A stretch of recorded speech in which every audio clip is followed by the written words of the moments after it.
दोस्तों एक बार फिर से स्वागत है आप सभी का आपके अपने favourite English learning channel scholar English पर। मेरा नाम है दीपिका कुमावत और मैं इस चैनल पर वेरियस कॉम्पिटिटिव एग्जाम्स के लिए इंग्लिश सब्जेक्ट टीच करती हूँ।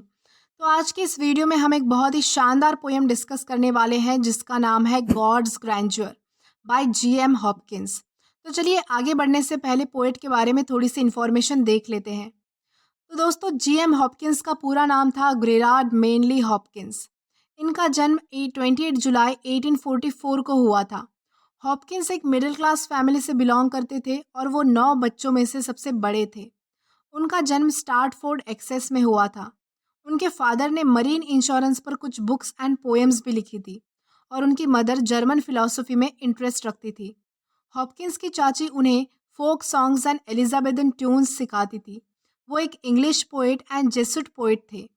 उनके कुछ बेस्ट पोएम्स है the windhover and pied beauty. उनकी पोएम उनके लाइफ टाइम में कभी भी पब्लिश नहीं हुई। उनकी पोएम्स बेसिकली उनकी डेथ के बाद 1889 में पब्लिश हुई थी। शुरुआती दौर में उन्हें अपनी पोएम्स को लेकर बहुत ज़्यादा क्रिटिसिज्म यानी कि आलोचना का सामना करना पड़ा, लेकिन वक्त के साथ उनकी पोएम भी बहुत ज़्यादा फेमस हो गई और लास्टली उनकी डेथ जो है वो 8 जून 1889 को हुई थी। अब बात करते हैं पोयम के बारे में। तो पोयम का टाइटल है गॉड्स ग्रैंड्योर, जिसका मतलब होता है भगवान की महिमा, भव्यता या फिर महानता। ये पोयम एक पेट्रार्कन एंड इटालियन सोनेट है। इस पोयम में 14 लाइंस है। पहली 8 लाइंस में हॉपकिंस कहते हैं कि प्रकृति में हर जगह ईश्वर की उपस्थिति है, ईश्वर की मौजूदगी है, लेकिन उन्हें इस बात का अफसोस है कि मनुष्य अब ईश्वर पर ध्यान नहीं देते। मनुष्य व्यापार और काम को प्रायोरिटी देता है, जिसने पर्यावरण को बदल दिया है और मनुष्य को प्रकृति से अलग कर दिया है। आखिरी 6 लाइंस में पोएट कहते हैं कि अब भी उम्मीद है, क्योंकि प्रकृति ने मानव जाति का साथ कभी नहीं छोड़ा है। ईश्वर जो है वो एक पक्षी की तरह है जो अपने पंखों से अंडों को गर्मी प्रदान करता है और उनकी सुरक्षा करता है। तो ये तो हमने जाना पोयम के बारे में। तो चलिए पोयम का लाइन टू लाइन एक्सप्लेनेशन देखते हैं और उसे समझने की कोशिश करते हैं। तो सबसे पहली लाइन है the world is charge with the grandeur of God. यहाँ पोएट ये कहते हैं कि ये पूरी दुनिया जो है वो ईश्वर की महानता से भरी हुई है। इस दुनिया में ईश्वर की ताकत और उनकी महिमा एक बिजली के प्रवाह की तरह बहती है। यहाँ जो है वो इस तरह से पोएट बताने की कोशिश करते हैं। देन हम अगली लाइन की तरफ जाएंगे। देन नेक्स्ट लाइन है it will flame out like shining from shook foil. यहाँ पोइट कहते हैं कि भगवान की महिमा किसी आग की लपट की तरह चमकती है, या फिर ऐसे चमकती है जैसे कोई मेटल के टुकड़े पर रोशनी पड़ने से वो चमकता हो। उस तरह भगवान की महिमा झलक कर आती है। तो दोस्तों यहाँ पर फ्लेम का मतलब होता है लपट या फिर ज्योति, शुक का मतलब होता है हिलना, और फॉइल एक मेटल जैसे दिखने वाली पन्नी होती है। तो आई होप आपको ये लाइन भी क्लियर हुई होगी। देन इसी के साथ हम आगे जाएंगे हमारी नेक्स्ट लाइन की तरफ। देन नेक्स्ट लाइन है it gathers to a greatness like the ooze of oil crush. यहाँ पोइट ये कहते हैं कि इससे हमें भगवान की महानता का पता चलता है। जैसे किसी बीज को क्रश करने के बाद उससे तेल इकट्ठा होता है, उसी तरह भगवान की ग्रेटनेस है, जिसे देखने के लिए, जिसे पाने के लिए हमें कड़ी मेहनत करनी पड़ती है। तो दोस्तों ऊज का मतलब होता है निचोड़ना किसी चीज को। देन आगे पोइट कहते हैं why do men then now not reck his rod. तो यहाँ पोएट ये कहते हैं कि जब हमें भगवान की महिमा के बारे में इतना सब कुछ पता है, जब हम उनकी मौजूदगी को महसूस कर पाते हैं, तो फिर हम उनमें विश्वास क्यों नहीं करते, उनको मानते क्यों नहीं। मनुष्य को उनकी शिक्षा से डर क्यों नहीं लगता, भगवान की छड़ी से डर क्यों नहीं लगता। तो दोस्तों रेक का मतलब होता है डर लगना या फिर किसी बात से परेशान होना, और रॉड का मतलब होता है छड़ी। देन नेक्स्ट लाइन है जनरेशंस हैव ट्रॉड हैव ट्रॉड हैव ट्रॉड। यहाँ पोएट ये कहते हैं कि ये जनरेशन जो है, ये पीढ़ियाँ जो है वो सदियों से चलती जा रही है और ऐसे ही चलती रहेगी। ट्रॉड का मतलब होता है चलना। देन अगली लाइन है and all is seared with trade bleared smeared with toil. तो दोस्तों इस लाइन में पोएट ये कहते हैं कि ये सब चीज़ें जो है वो मैली हो चुकी है, क्योंकि मनुष्य व्यापार में ही व्यस्त हो गए हैं। सब चीज़ें व्यापार से दागदार, धुंधली और परिश्रम से सनी हुई है।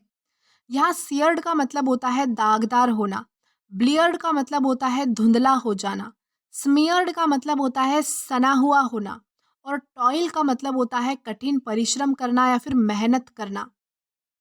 देन हमारी अगली लाइन है and wears man smudge and shares man's smell. तो इस लाइन में पोएट ये कहना चाहते हैं कि सभी चीज़ें जो है वो मनुष्य के वजह से मैली हो चुकी है, गंदी हो चुकी है और उनमें से जो है वो मनुष्य की ही बदबू आती है। यानी कि संसार में सभी चीज़ें जो है वो मनुष्य ने बनाई है और उन सभी चीज़ों में से जो है वो मनुष्य की बदबू आती है, उनकी ही गंध आती है। ईश्वर का कोई अंश भी नहीं है। दोस्तों स्मज का मतलब होता है मैला होना। देन नेक्स्ट लाइन समझते हैं। अगली लाइन है the soil is bare now nor can foot feel being shod. तो इस लाइन में पोएट ये कहना चाहते हैं कि इंसान भगवान की महिमा को नहीं जान पा रहा है। हर चीज़ में मनुष्य की ही छाप है। यहाँ तक कि मनुष्य अब ज़मीन से भी जुड़ाव महसूस नहीं कर पाता। वो नंगे पाँव ज़मीन पर भी नहीं घूमता है क्योंकि उसके जूते उसको ज़मीन पर जुड़ने ही नहीं देते, उसके जूते उसको ज़मीन से लगाव ही नहीं रखने देते। दोस्तों शॉर्ट का मतलब होता है जूते पहनना। देन हमारी अगली लाइन है and for all this nature is never spent. तो यहाँ पोइट ये कहते हैं कि और इतना सब होने के बाद भी प्रकृति अपने आप को कभी नहीं नष्ट करती। वो हमेशा वैसे ही रहती है। वो किसी के लिए खुद को नहीं बदलती। There lives the dearest freshness deep down things.